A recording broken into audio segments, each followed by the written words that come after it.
আজকে ঘুরে যাওয়া সমাজ, এই নষ্ট সমাজকে পরিবর্তন করতে হবে। সমাজ নষ্ট হয়ে গেছে। আপনারা জানেন বৈষম্য বিরোধী আন্দোলন করেছিল ব্রিটিশদের বিরুদ্ধে। ব্রিটিশরা কি করেছিল? মুসলমানদের সাথে বৈষম্য করেছিল। আপনারা সবাই ইতিহাস জানেন, ইউনিভার্সিটির ছাত্র। ব্রিটিশ যেহেতু ক্ষমতা নিয়েছিল মুসলমানদের থেকে, 1803 সালে দিল্লির ক্ষমতা ছিল জাফর। এই 1803 সালে 1717 সালে তারা 4টা প্রদেশ দখল করে। 1803 সালে তারা তৎকালীন দিল্লির শাসক জাফরের ক্ষমতা দখল করে। তৎকালীন সময় আব্দুল আজিজ রহমাতুল্লাহ আলাইহি তিনি ঘোষণা দিয়েছিলেন, আজকে থেকে পাক হিন্দু দারুল ইসলাম দারুল হরব এদের মোকাবেলা করা প্রত্যেক মুসলমানদের উপর যায়। সেই দিনই ব্রিটিশ বিরুদ্ধে হঠাৎ আন্দোলন শুরু হয়েছিল। যেহেতু ব্রিটিশরা ক্ষমতা নিয়েছিল কাদের থেকে? মুসলমানদের থেকে।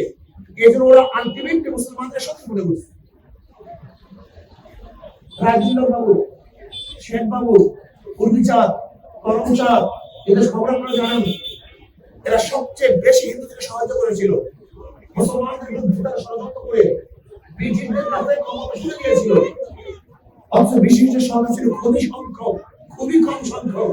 তোমরা ইতিহাস বলেন প্রায় 200 বছর ব্রিটিশদের শাসন করেছেন, তাদের সংখ্যা ছিল মাত্র 6000। মাত্র 6000 ব্রিটিশ ইংরেজ গোটা পাক উপমহাদেশের শাসন কিভাবে করেছেন? ডিভাইড এন্ড রুল, ভাগ করে দাও, শাসন কার্য চালাও।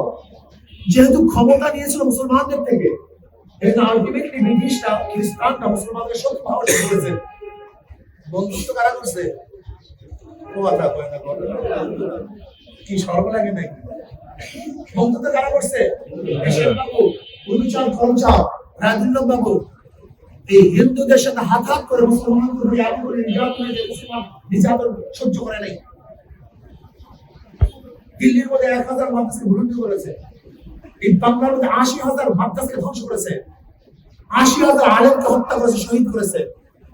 চাকরি চক্র শুরু করে খায়বার পর্যন্ত এমন কোন গাছ ছিল না যে গাছের মধ্যে একজন আলেমকে ফাঁসিতে ঝুলানো হয়নি। মুসলমান হিজাব করতে বাধ্য হয়েছিল। রমরম অবস্থা ছিল আমাদের হিন্দু বাবুদের। রমরম অবস্থা বলাই যায় না। এমনকি মুসলমানরা তো কোন হিন্দু জমিদারের বাড়ির সামনে দিকে ছাতি মারতে যেতে পারতো না। ইতিহাস আপনাকে জানতে হবে। জুতা পায়ে দিয়ে হাঁটতে পারতো না। এমনকি মুসলমানদের কোন সুন্দরী নিয়ে যদি কোনো ঘরে থাকতো, ওই বাবুর কাছে নজরানা বিষ্ণার আগ পর্যন্ত বিবাহ করতে পারতো না। আপনি জানেন মুসলমানদের উপর অত্যাচার করা হয়েছিল। এমনকি বুরহানুদ্দিন রহমাতুল্লাহ আলাইহি তার ছেলের আকিকা গরু জবাই করার অপরাধে বুরহানুদ্দিন রহমাতুল্লাহ আলাইহির স্বামী নিয়ে এসে তার বাচ্চাকে হত্যা করছে। এবং যেই হাত দিয়ে গরু জবাই করছে সেই হাত কেটে দিয়েছে। তার প্রতিশোধ নেওয়ার জন্যই শাহজালাল ইয়াম রহমাতুল্লাহ এখানে এসেছিলেন। এবং একটা দুইটা ঘটনা নয়, ইতিহাস সম্পর্কে জানবেন, আপনাদের সবার জানা দরকার আছে। আমরা আন্দোলন করেছিলাম, সংগ্রাম করেছিলাম বৈষম্য দূর করার জন্য। 47-এ ব্রিটিশ এদেশ থেকে 46 ভাগতে বাধ্য হয়েছে। 47-এ আমরা পাকিস্তানের দেশ করেছিলাম। ভেবেছিলাম ব্রিটিশ দূর হওয়ার পরই বৈষম্য দূর হবে, কিন্তু সংখ্যালঘু হিন্দুরা আমাদের সাথে বৈষম্য করছে। এরপর আন্দোলন কি বললাম যে মুসলমানদের জন্য আদালত হুকুম না হয়, আলাদা দেশ না হয়, তাহলে মুসলমানরা বৈষম্য শিকার হবেই। তারা স্বাধীনতা অর্জন করতে পারবে না। এই মুসলমানদের দাবির ভিত্তিতে 47 পাকিস্তানের দেশ পেলাম। এই দেশ ভারতের আলাদা কেন হয়েছিল? একমাত্র ধর্মের ভিত্তিতে। সেই ধর্মটা কোন ধর্ম? ইসলাম ধর্ম। আমাকে মনে রাখতে হবে, পাকিস্তান অন্য কোনো কারণে স্বাধীন হয় নাই।